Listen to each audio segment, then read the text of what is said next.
I get a knock at the door, and here, two guys in a suit. I'm from the FBI. The first thing I have to say is, what took you guys so long? I told them the truth.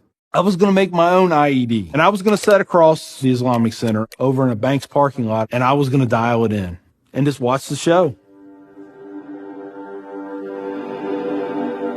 Growing up, I saw a movie, and it was Rambo.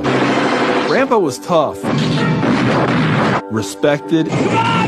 He had intestinal fortitude. I said, that's what I want to do. I went off and joined the Marine Corps. I wanted the action. The first time I got shot at, I remember looking at my watch and I says, man, this time last year I was in English class. I fought several times in the Middle East, Desert Shield, Desert Storm, South America, Philippines, Somalia. I think the worst things that I have seen is dead children. I had to suck it up. I had to be there for my guys. Each one of those teardrops stands for a confirmed kill. I stopped adding after 26. Where I was taught, Marine Corps, just own it and then let it go. But there comes a time when there's too much of that, and you can't turn it off anymore. I want you to give me a window into your state of mind at that time.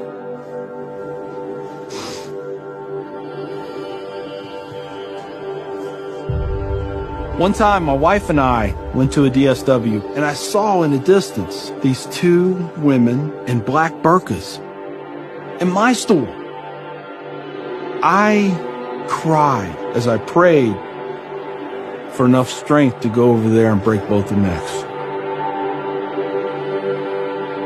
I was just angry. I was just full of hate, and it just fed off itself.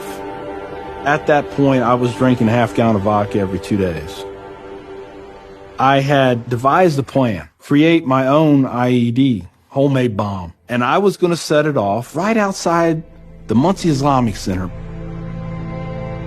200 plus killed or injured. That was the plan. I saw an opportunity to do one last thing for my country. This was my rationale. I knew I would end up in a federal prison with a needle in my arm. I didn't care. My hatred of Islam, it was the only thing that was keeping me alive. So one day my daughter comes home, second grade maybe. She was telling me about this little boy who sat across from her. His mom came to get him. She said she had scarves on her, and she had a dress all the way down to her feet, and you couldn't see her on nothing but her eyeballs. At that point, I snapped. Started spewing things out of my mouth that should never be said in front of children or anything. She didn't say anything. It was the look on her face. I remember my daughter looking at me like I was absolutely the craziest person on the face of the earth. She was my little buddy. She used to say we were road dogs. I know, I saw it in her eyes. I made her question that love.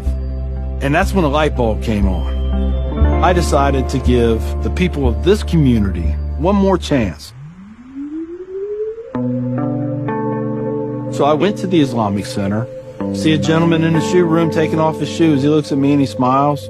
He said, can I help you? And I said, yeah, I want you to teach me about Islam. So he went and he gave me a Quran. Read this. Come back when you have questions. So I did. And I would see things in the book. I'd be like, there it is. I got them right there. Explain that to me. And they would. This was a kind of awakening. Long story short, 8 weeks after that first day I stepped into the Islamic Center, I became a Muslim.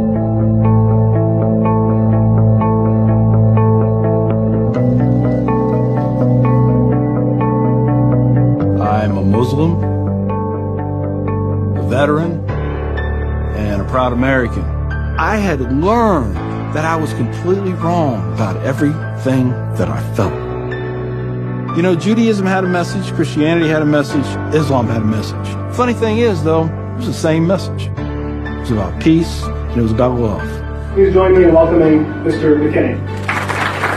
My big thing is now to stop the hate. Nothing good has ever come out of hatred. I've done too many things. I've hurt a lot of people. I have to live with that. But if I can stop somebody else on the path of non-forgiveness,